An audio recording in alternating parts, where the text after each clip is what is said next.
Carl, and welcome back to Toyota for Review. And this is Boss Joe and Sir Julian, one of the best drinkers here in Toyota for Review. Yun, so magandang hapon po ulit sa inyong lahat, no?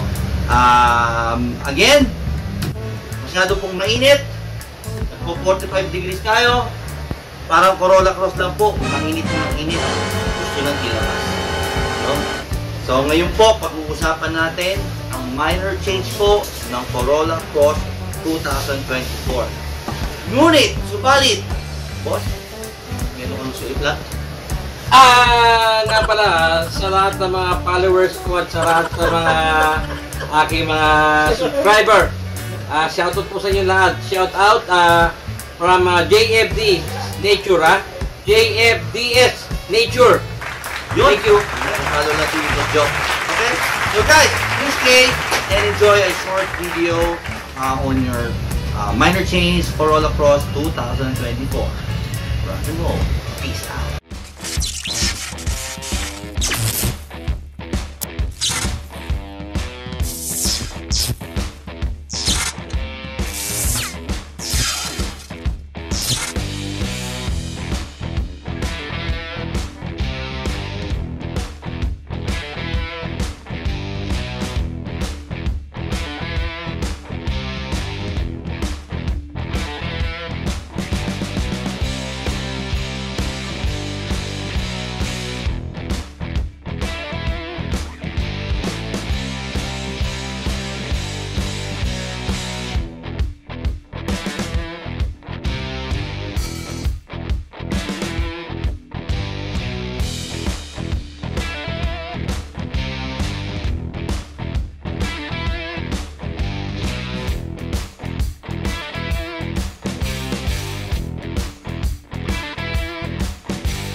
Yun, okay.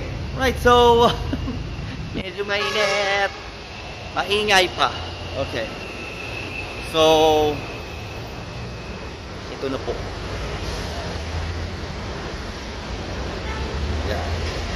Ano ba? There. This is your 2024 minor change na Corolla Cross po. Okay? So specifically, this is actually your V variant. No? So, short lang po, no? Let's go to the, no? Let's go straight to the point na. Ano po ba ang bago sa Corolla Cross? Okay. Remember po, ang Corolla Cross ninyo, you have tatlong model po, no? You have your 1.8G, you have your 1.8V HEV, and you have your 1.8 GRS, no? HEV CVT, no? Lahat po yan, no? Ngayon po, sa minor change, so, all variants po, ganyan na po ang kanyang bumper. Itsura niya sa harap. Will have parang honeycomb. No? Second po, ang pinaka-major upgrade po, ang iyong Corolla Cross G. Ang Corolla Cross G po natin ay HEV na rin. Okay? So, ibig sabihin, wala na po tayong variant na will come with 1.8 engine alone. Both po yan, lahat na po yan ng variant natin. Internal combustion engine plus your electric vehicle system. Okay? Sa mga naghahanap po ng gasoline engine for Corolla Cross, wala na po. Lahat po HEV na. Okay? So everything po, no? Parang RAV4, Camry, wala na po tayong mga gas engine, puro HEV na. Okay? Full. Napakainit, Panginoon. Yan. Okay. So, check lang natin, ano? konti lang naman. Just to show you yung mga update. So this is your V variant, diba? Okay. There you go. Yan. These are type na LED po yan, ano? You have your line guide. You have your front sonars. Wow. Matindi yun. Okay? You have your front sonars. Okay? Ito. This one, parang chrome type na gray to eh. Sa G variant po, parang glossy black siya. No? Pero ganito ang G mo ha. Ganyan din na itsura. Okay? There you go. Sa V variant, you will have an 18-inch frame, two-tone machine cut. Okay? And iba na po ang logo also ng ating mga hybrid. Ito. HEV, tapos meron siyang below. Sa HEV Beyond Zero, sabihin Beyond Zero po tayo ng carbon. Yan. You have your side mirror po. Pero this one, walang camera ang V mo. So wala siyang panoramic view. No?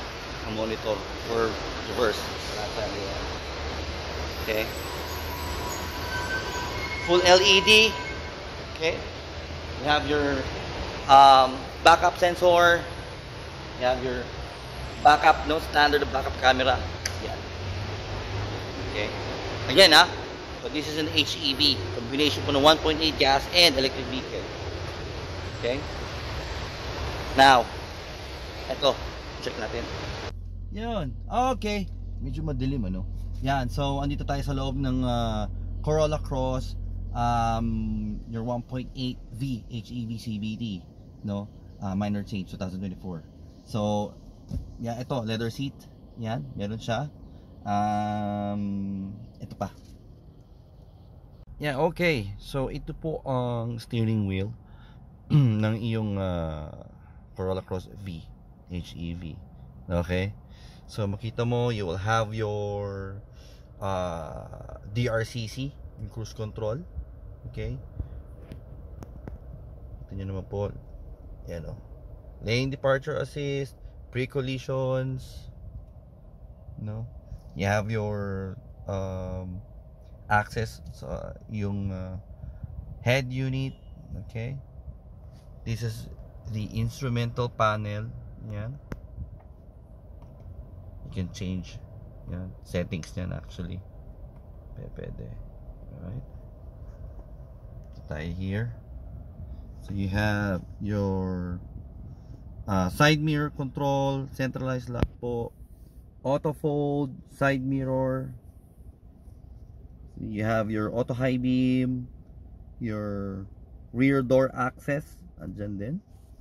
Okay. Now, ito po yung isa sa mga changes. No, lucky.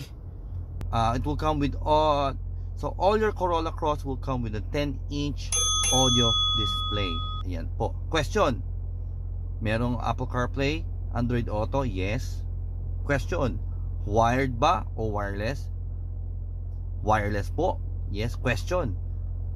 Apple CarPlay lang ba o Android Auto ang wireless?